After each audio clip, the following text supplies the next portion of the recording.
பிரகாஷ் ராஜ் அவங்க அதாவது பெங்களூர் சென்ட்ரல் தொகுதியில் நிற்கும் பொழுது டெபாசிட்டை இழந்தவர்.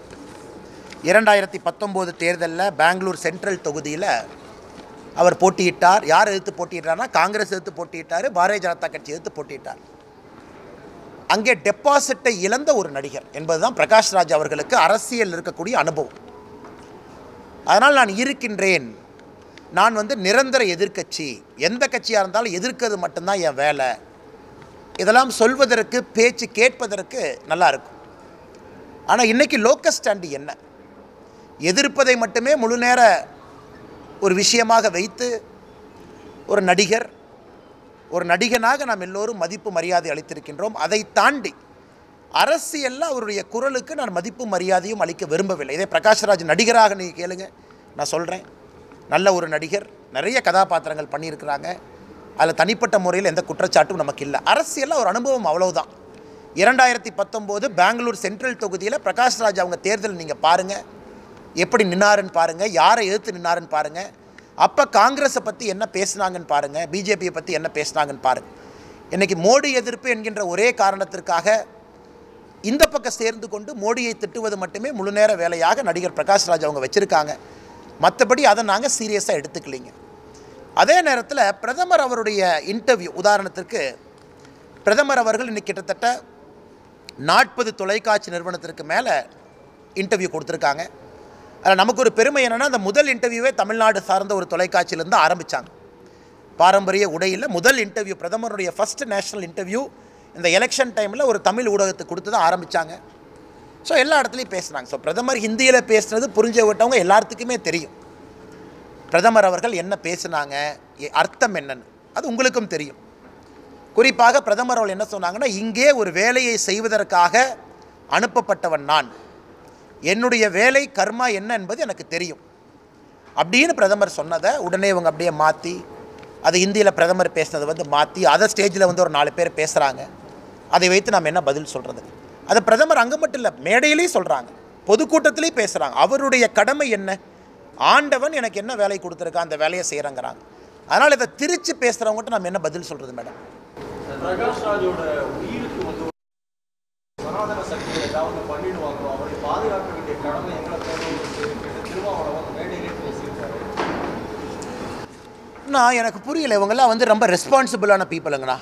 உதாரணத்துக்கு திருமாவளவன் அவர்கள் இன்றைக்கி ஒரு சிட்டிங் எம்பி, ஒரு அரசியல் கட்சியினுடைய தலைவர், பேசும் பொழுது அந்த வார்த்தையிலே ஒரு பொறுப்பாக பேச வேண்டிய ஒரு நபர், ஒரு சாதாரண தொண்டனோ என்ன வேணாலும் பேசிட்டு போகிறேன் அப்படிங்கிற மாதிரி ஒரு இல்லைனா.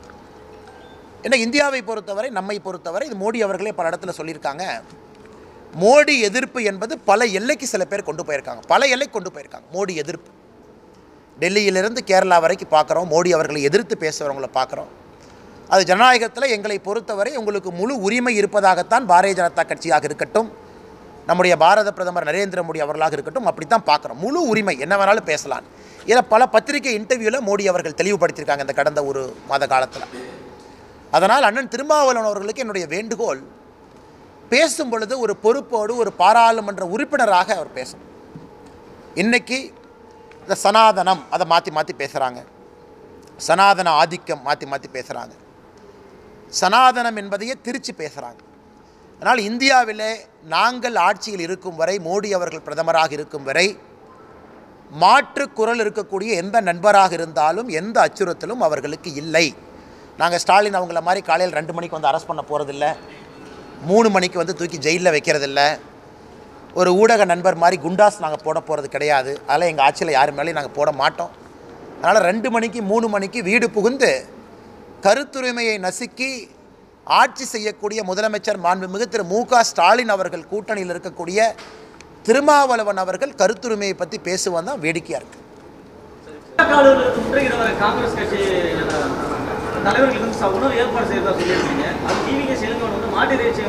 நான் மாட்டை சாமியாக பார்க்குறவனா, நான் மாட்டை வச்சு தான் பிளப்பு நடத்துகிறேன், நான் மாட்டை வச்சு விவசாயம் பண்ணுற ஆளுனேன். அதனால் அதுக்கு நீங்கள் மாட்டுக்கறி சாப்பிட்றவங்கள போய் நீ சாப்பாடாதேன்னு நான் சொல்ல போகிறது கிடையாது. அது உங்களுடைய உரிமை. நம்ம நாட்டில் உங்களுக்கு என்ன உணவு வேணுமோ நீங்கள் சாப்பிடுங்க, நான் உங்கள் கையை பிடிச்சி சாப்பிடாதீங்கன்னு நான் சொல்ல போகிறதில்ல. நான் மாட்டை வச்சு வாடுறேன். இப்போ என் வீட்டுக்கு நீங்கள் விருந்தினராக வந்தால் ஃபோன் பண்ணி என்ன சொல்லுவீங்க? அண்ணா வீட்டுக்கு வர்றேன், அண்ணா எனக்கு வந்து இந்த சாப்பாடு இப்படி வறுத்து வைங்கன்னு எங்கேயும் கேட்க மாட்டோம். எங்களுடைய அலுவலகத்திற்கு யார் வந்தாலும் வரவேற்கின்றோம். முற்றுகைக்கு வர்றீங்களா, மத்தியானம் லஞ்சு கொடுக்குறோம், நல்லா சாப்பிட்டுட்டு போங்க. ஆனால் உங்கள் அலுவலகத்துக்கு வரணும். இதை வந்து மகாத்மா காந்தி அவர்கள் பீஃபை பற்றி என்ன சொல்லியிருக்காங்க, யங் இந்தியாவில் மகாத்மா காந்தி என்ன எழுதியிருக்காங்க, மகாத்மா காந்தி அவர்கள் பல்வேறு காலகட்டத்தில் மாட்டு இறைச்சியை பற்றி என்ன எழுதியிருக்காங்க அப்படிங்கிறத EVKS இளங்கோவன் ஒரு முறை படிக்கணும். இன்னைக்கு அடிப்படையில் காங்கிரஸ் கட்சியில் ஒரு தலைவராக இருக்கக்கூடியவர்கள் வந்து, நான் ஏற்கனவே மறுபடியும் சொல்கிறேன், உணவு விஷயத்தில் உங்களுடைய தனிப்பட்ட உரிமை. ஆனால் என்னை நீங்கள் ஃபோர்ஸ் பண்ண முடியாது. உதாரணத்துக்கு நான் உங்களை கூப்பிட்டு, அண்ணே நீங்கள் மாட்டு இறைச்சி சாப்பிடாதீங்கன்னு சொல்கிறதுக்கு எனக்கு உரிமை இல்லை. அது உங்கள் உரிமை, நீங்கள் என்ன வேணுமோ சாப்பிடுங்க. நீங்கள் என்னைய மாட்டு இறைச்சியை சமைச்சு கொடுங்கன்னு கேட்குறதுக்கு உங்களுக்கு உரிமை இல்லை. ஏன்னா நம்ம நாட்டில் இது சர்வதிகாரத்தனம் இல்லையா? இதே பாரதிய ஜனதா கட்சியில் ஒருத்தவங்களை கூப்பிட்டு, அண்ணே நீங்கள் மாட்டு இறைச்சி சாப்பிடாதீங்கன்னா நீங்கள் என்ன சொல்லியிருப்பீங்க? ஐயோ இந்தியாவில் அரசியலமைப்பு சட்டம் உடஞ்சி போச்சு, இப்படி ஆகிப்போச்சு, சர்வதிகாரம் ANS பிரசாத் சொல்கிறாங்க. இன்றைக்கும் அவர்கள் வந்தால் உணவு கொடுப்பது எங்களுடைய பாரம்பரியம், உணவு கொடுக்கின்றோம். வந்துட்டு யாரையும் தடுக்க போகிறது. மாட்டு இறைச்சி கொடுத்தா தான் நான் வருவேன்னு ஒரு காங்கிரஸ் கட்சி தலைவர் சொல்வது மகாத்மா காந்தி அவர்கள் சிந்தனையில் இருந்து எந்த அளவுக்கு ஒரு காங்கிரஸ் கட்சி மாறி இருக்கிறது என்பதற்கு EVKS இளங்கோவன் அவருடைய பேச்சே சாட்சி. இதை முடிச்சுட்டு வந்துடுறேன். ஒரே கேள்வி தான் கேட்குறேன்.